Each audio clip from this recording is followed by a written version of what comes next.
A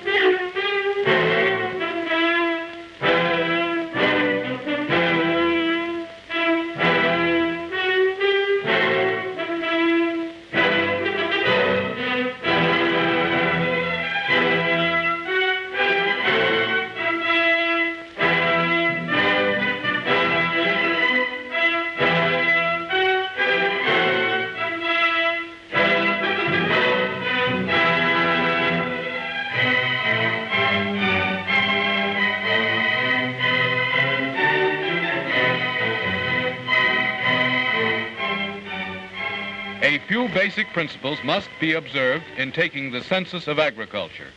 First, recognize all types of farms. In addition to the general types of farms with which you are familiar, the census recognizes many specialized kinds. Most farms will have the usual characteristics, but the highly specialized ones are frequently not thought of as farms. These too are farms for census purposes, provided they are at least 3 acres. But even if less than 3 acres, they can still be called farms if their produce brought $250 or more in 1939. There are many of these unusual farms, and a schedule must be prepared for every one of them. The second point is easy to remember. One schedule for each farm as defined by the census. Now, what is included in a farm? The schedule says in substance that a farm may include a single tract of land or a number of separate tracts operated as a unit and used for agricultural purposes. An example will illustrate the point. Here is a place owned and farmed by one Bill Jones. In addition, he rents the old Scudder place and farms it too. It's about a mile up the road. Jones says he operates 2 farms, but the census enumerator will report both places on one schedule, calling it all one farm. I own all my farm here, 120 acres. Do you farm any more land? Yes, I rent the old Scudder place of 80 acres up the road, and I farm that too. I guess I've got 2 farms. For the census, we'll say that both places make up one farm. All the land that you operate is your farm, whether you own it or rent it from someone, and whether all is in one tract or in separate tracts. Here is the schedule for that farm. Acres owned, 120. That's Bill Jones's home place. Acres rented, 80. That's the old Scudder place. Total acres in farm, 200. It's all one farm, so it's all on one schedule. Crop failure means complete failure only. Crops with very low yields are not considered complete failures and are still considered harvested, as are crops used for some other purpose when the stand is poor. For instance, in this drought, my oats and corn both failed. I only got 80 bushels of oats from 10 acres, and the 15 acres of corn was so poor that I let my cows have it for pasture. Neither crop was really a failure then, and we will show the oats as harvested and explain the low yield with the note drought. The corn is not a failure either, and it should go here, corn grazed off. Then what is crop failure? Here are a few examples. Complete crop failure can result from many things: drought, flood, insects,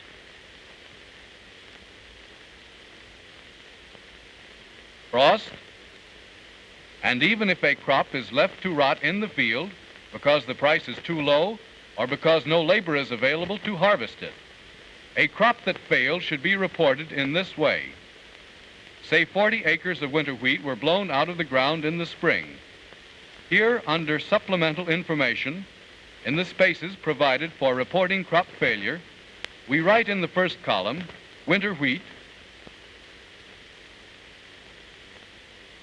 and in the third column, under acres, we write 40.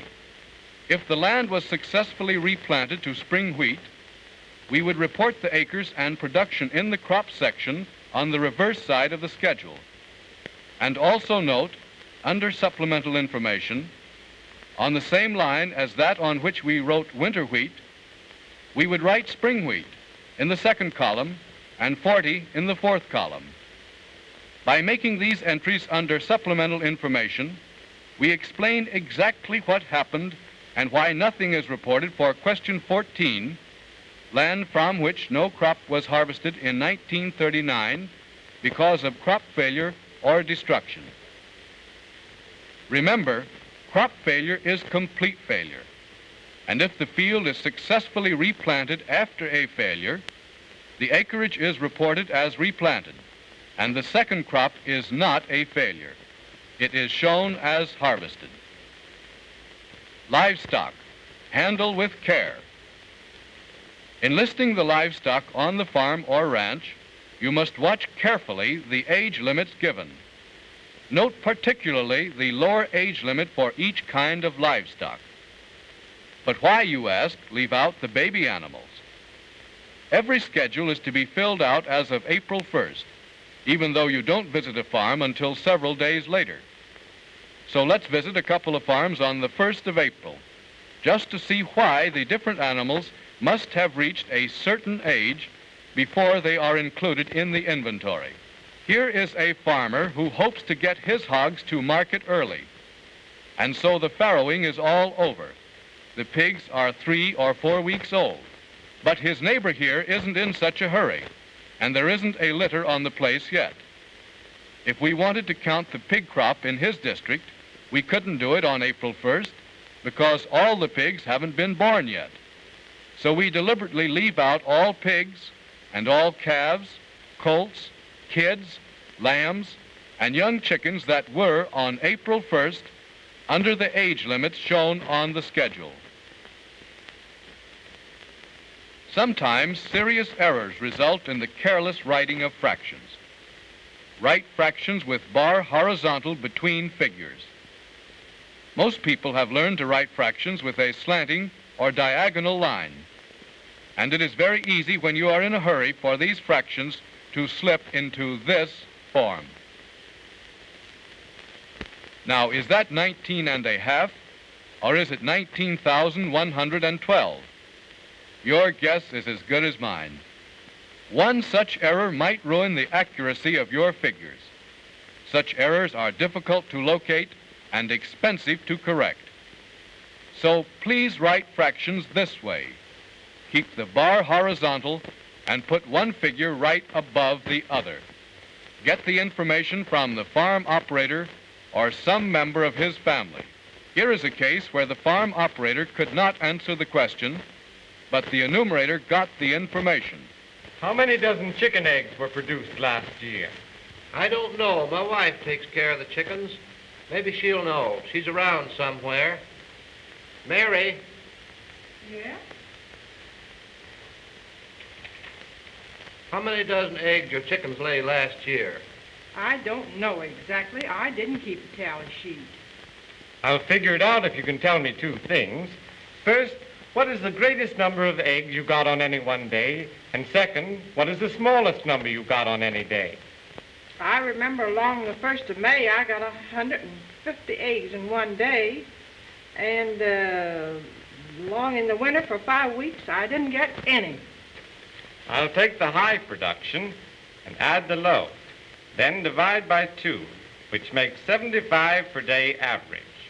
Then multiply by 330, which is the actual number of days on which you had eggs, for there were 5 weeks in which you didn't have any. This makes a total of 2,062 dozen. This will come very close to your year's production. Say, that's pretty neat. Why, that way you could come very close to the total amount of milk for the year, couldn't you? Yes, and we have some conversion factors, too, for use in case of necessity. For example, in determining how many gallons of milk are required to make the amount of butter churned or butter fat sold from the farm. Here also is a conversion table for fertilizer.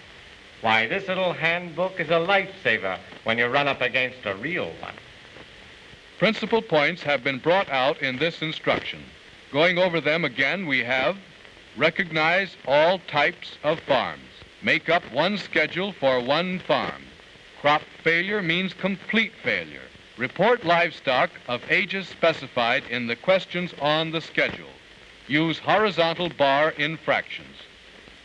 Get the information from the farmer or some person familiar with the farm. And know and use your instruction manual.